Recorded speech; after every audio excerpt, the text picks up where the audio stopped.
मैदान महशर में भी वो जो ना हो तो कुछ न हो। इसलिए जान है वो जहान की और जान है तो जहान है। तुम्हें मालूम है जिंदगी में वो जो ना हो तो कुछ ना हो, कब्र में भी वो जो ना हो तो कुछ ना हो, हश्र में भी वो जो ना हो तो कुछ ना हो।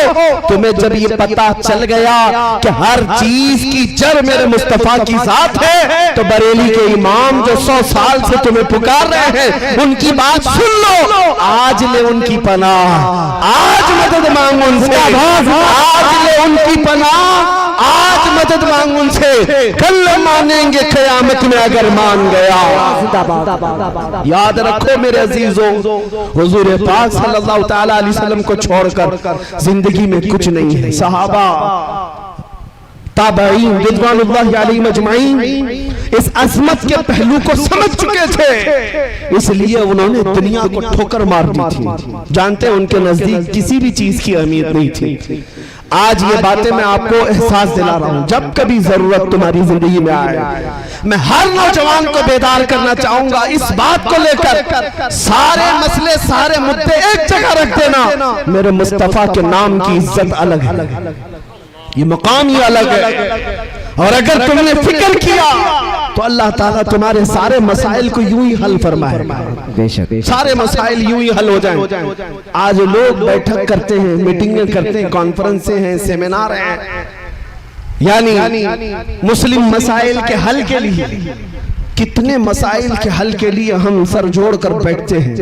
लेकिन मेरे अजीजों, एक मसले पर आप मुत्तफिक हो जाओ, सारे मसाइल का हल अल्लाह मुसब्बिबुल अस्बाब गैब से पैदा करेगा।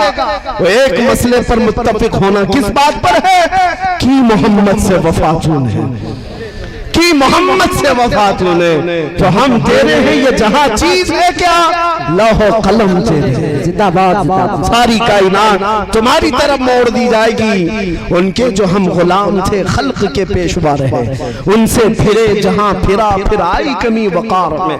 सहाबा की बात मैं बताऊं, एक सहाबिया मैं जंग के मैदान में जाने से पहले अपने 1.5 साल बच्चे को लेकर आती है, हुजूर की बारगाह में अर्ज करती है, सारे मुजाहिदीन आपके साथ जा रहे हैं, मेरा ये बच्चा भी आप कबूल फरमा लें। 1.5 साल का बच्चा जंग में क्या करेगा? उस खातून के जज्बात को कदर से देखो, हजारों सलाम उनकी इज्जत पर। वो खातून कहती है, या रसूल अल्लाह, इस बच्चे के अलावा मेरे घर में कोई नहीं, मेरा शौहर शहीद हो चुका, मेरे घर में और कोई नहीं। जब हर माँ अपने जवान को आपके साथ भेज रही है, मैं अपने बच्चे को घर में रखकर क्या करूँ? 1.5 साल का बच्चा लाई, लेकिन क्या करना, क्या ये जंग करेगा? खातून कहती है, मैं जानती हूँ ये तीर और तलवार तो नहीं चला सकता, लेकिन आप अपने मुजाहिदीन सहाबा के हाथों में दे दे इसे, जब दुश्मनों की तरफ से तीर चलेंगे मेरा बच्चा ढाल के काम तो आ सकता है। मेरा बच्चा ढाल के काम आ सकता है। उनके जज्बात को लाखों सलाम, जिन्होंने मेरे मुस्तफा के लिए अपना सब कुछ कुर्बान किया है। आपको पता है, ओहद के मैदान में एक खातून दौड़ी चली आ रही है, जिसको किसी ने खबर दिया कि तुम्हारे शौहर शहीद हो गए, फिर किसी ने कहा तुम्हारा बेटा भी शहीद हुआ, फिर किसी ने कहा तुम्हारा भाई भी शहीद हुआ। वो खातून अपने रिश्तेदारों की शहादत की खबर सुन रही है। आज अंदाजा करो, औरत के लिए एक बेटे का मर जाना कितना बड़ा मामला है। पूरा घर आसमान सर उठा लेती है, उसका रोना धोना आप देखते होंगे। एक जवान बेटा किसी का चला जाए, ये बोलना आसान है, प्रैक्टिकल बहुत मुश्किल है। एक खातून को जब ये कहा जा रहा है कि तेरा बेटा शहीद हुआ, तेरा भाई शहीद हुआ, तेरा शौहर शहीद हुआ, उस खातून का जवाब सुने, आने वाले से पूछती है, सारे लोग मेरे रिश्तों के इंतकाल की खबर दे रहे हो, जरा ये तो बताओ आमीना का लाल सलामत है या नहीं? जिंदाबाद जिंदाबाद, मुस्तफा करीम सलामत है या नहीं?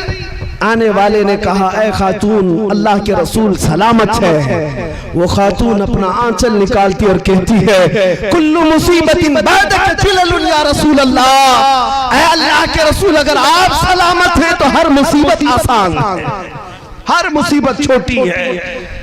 ये सहाबा का जज्बा था। उन्होंने ज़ात मुस्तफा और नाम मुस्तफा के एहतराम में अपना सब कुछ लुटाया। आपको पता है उन्होंने ना अपने माल की तरफ देखा है, ना अपने औलाद की तरफ, ना अपने घर बार की तरफ। हालांकि ऐसा नहीं है कि आपको एक कहा जाए कि तुम अपने घर बार सब छोड़ दो, तुम्हारे घर बार की फिक्र तुम्हारे लिए जरूरी है, लेकिन जब मेरे मुस्तफा करीम की जात का मामला है और फिर पूरी दुनिया एक तरफ हो, उस वक्त तुम्हारा इम्तिहान है, तुम किसका इंतखाब करते हो, तुम किसका इंतखाब करते हो।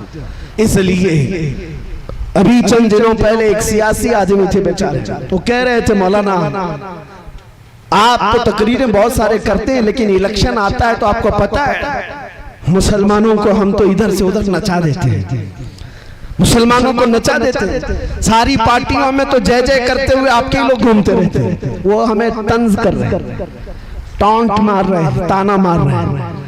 मैंने कहा हो सकता है आप 500 रुपये देते होंगे तो आपके पास भी जाते होंगे, फिर कोई दूसरी पार्टी वाला 1000 देता है तो उसके पास भी जाते होंगे, यही आप कह रहे हैं ना। उन्होंने कहा सब जगह पे ये झंडे ले ले करके जाते हैं और पैसा वसूल करते हैं। मैंने कहा होता होगा, मानता हूं मैं ये बात कि हमारे नौजवान या कोई भी जवान जाते होंगे इस पार्टी में उस पार्टी में पैसा लाते होंगे।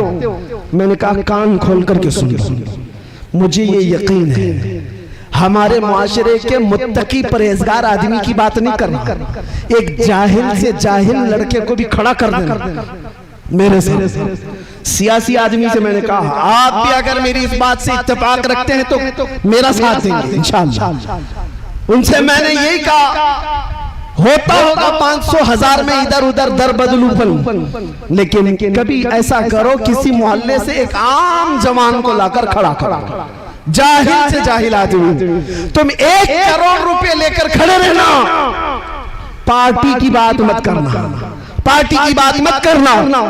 इस एक जाहिल जवान के सामने 1 करोड़ रुपए इधर रखो, एक तरफ गुंबद खजरा की तस्वीर रखो और फिर पूछो उससे कि तुझे ये चाहिए या ये चाहिए। मैं उनसे कहा मैं बगैर देखे, विजदान मेरा कहता है, यकीन मेरा कहता है, हिंदुस्तान के शुमाल से लेकर जुनूब तक, मशरिक से मगरिब तक हमारे मोहल्लों में जीने वाला एक आम बच्चा भी ये कहेगा ले जा तेरे 1 करोड़ की दौलत। मैं ठोकर मारता हूँ, अपना सब कुछ गुंबद खजरा कल भी था और आज भी है, मेरे नबी से मेरा रिश्ता कल भी था और आज भी है। बतला दो गुस्ताखे नबी को गैरत आवामी जिंदा है, उन पे मर मिटने का जज्बा कल भी था और